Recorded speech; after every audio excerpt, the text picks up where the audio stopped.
ایسو ہمارے خدا یسوع مسیح کا فضل ہمیشہ ہم سبوں کے ساتھ ہوتا رہے۔ ایسو کل ہم نے اس بات پر غور کیا تھا کہ خدائے پاک روح جو خدائے سلوس کا تیسرا اقنوم ہے وہ ازل سے ابد تک ہے، کیونکہ خداوند خدائے قادر مطلق خدائے سلوس ازلی اور ابدی ہے۔ باپ بیٹا دونوں ازلی اور ابدی ہیں، اس لیے خدائے پاک روح بھی ازل سے ابد تک ہے۔ ہمارے خدا یسوع مسیح نے ہمیں یہ سکھایا ہے کہ خدا باپ جو ہمارا آسمانی باپ ہے وہ ہر وقت کام کرتا ہے۔ خدا نے کہا کہ میرا باپ اب تک کام کرتا ہے تو میں بھی کام کرتا ہوں۔ جب ہم خدائے سلوس کو متحرک دیکھتے ہیں تو لازمی ہے کہ خدائے پاک روح بھی ہر وقت اس دنیا میں اس کائنات میں کام کرتے ہیں۔ آج ہم پہلی بات سیکھیں گے کہ خدائے پاک روح اس دنیا میں کیا کام کرتا ہے اور اس کا اولین کام کیا ہے۔ جس طرح خدا بیٹے کا اولین کام یہ تھا وہ اپنے بھیجنے والے کی مرضی کو پورا کرے، اس لیے اس نے باغ گتسمنے میں کہا اے باپ میری مرضی نہیں بلکہ تیری مرضی پوری ہو۔ اور خدا یسوع مسیح نے جو خدا کا دوسرا قانون خدا بیٹا تھا اس نے خدا باپ کی مرضی کو پورا کیا۔ اسی طرح سے ہم دیکھتے ہیں کہ خدائے پاک روح کی بھی ایک خاص اس دنیا میں بھیجنے کی وجہ ہے کہ وہ کام کرے جس کے لیے اسے بھیجا گیا ہے۔ ہمارے خدا سے بڑے واضح طور پر کہا کہ جب روح القدس آئے گا، مددگار آئے گا، روح حق آئے گا تو وہ میری گواہی دے گا۔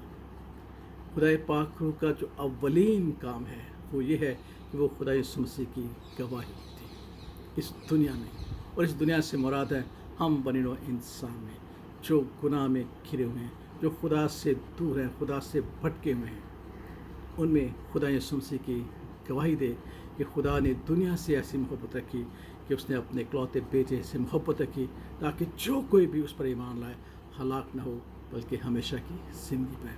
خدا پاک روح کی یہ گواہی ہے کہ خدا یسوع مسیح کے سوا اور کوئی چارہ نہیں کہ ہم خدا باپ تک پہنچ سکے، اور خدا باپ نے ایک ہی انتظام رکھا ہے وہ ہے خدا یسوع مسیح۔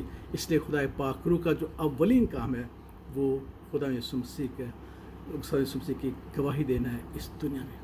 پھر خدا یسوع مسیح نے ہم سے یہ فرمایا کہ روح القدس کا جو اس دنیا میں کام ہے وہ کیا ہے۔ خدا یسوع نے کہا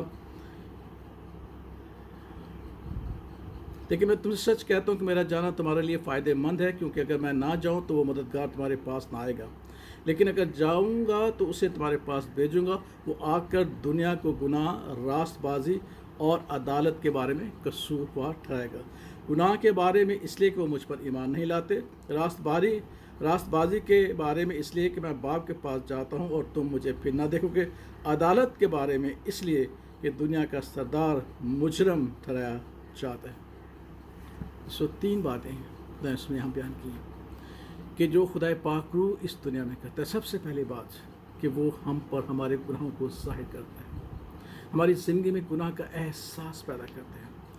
دوسری بات وہ ہمیں توبہ کے لیے تیار کرتا ہے کہ ہم توبہ کریں، اور تیسری بات وہ ہمیں یہ سکھانا چاہتا ہے کہ عدالت ہوگی۔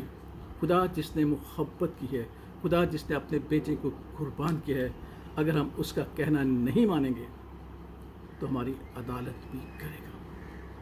اور پھر خدا نے کہا کہ دنیا کا صدارات ہے، میرا اس میں کچھ نہیں۔ آج ہم کس طرح سے زندگی اسے کرتے ہیں؟ خدا پاک کو آج ہمیں سکھانا چاہتا ہے کہ مسیح ہے جو ہماری زندگی کا منبع ہے، جو ہماری زندگی کا نتاج ہے۔ پاک روح ہمیں سکھانا چاہتا ہے کہ ہم سب نے گناہ کیا ہے، بنی نوع انسان نے گناہ کیا ہے۔ ہمیں گناہ کا احساس ہماری زندگی میں دلاتا ہے تاکہ ہماری توبہ تک نوبت پہنچے۔ اور پھر وہ ہمیں یہ بھی سکھاتا ہے کہ دنیا کے سردار میں، دنیا کی لذتوں میں، دنیا کی باتوں میں ہمارے خدا یسوع کا کوئی حصہ نہیں ہے۔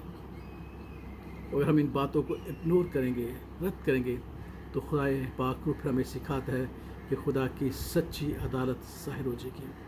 یہاں کوئی کام، ہماری کوئی نیکی کام نہ آئے گی اور کوئی طرفداری بھی نہیں کر سکے۔ اس لیے آئیے خدا پاک روح کی ان باتوں پر غور کریں، یسوع مسیح کی گواہی کو قبول کریں، اپنی زندگی میں گناہوں کے احساس کو پیدا کریں، توبہ کے لیے اپنے آپ کو تیار کریں تاکہ ہم خدا ان کے آنے والے غضب اور عدالت سے بچ جائیں۔ خدا باپ، خدا بیٹے اور خدا روح القدس کے نام میں آمین۔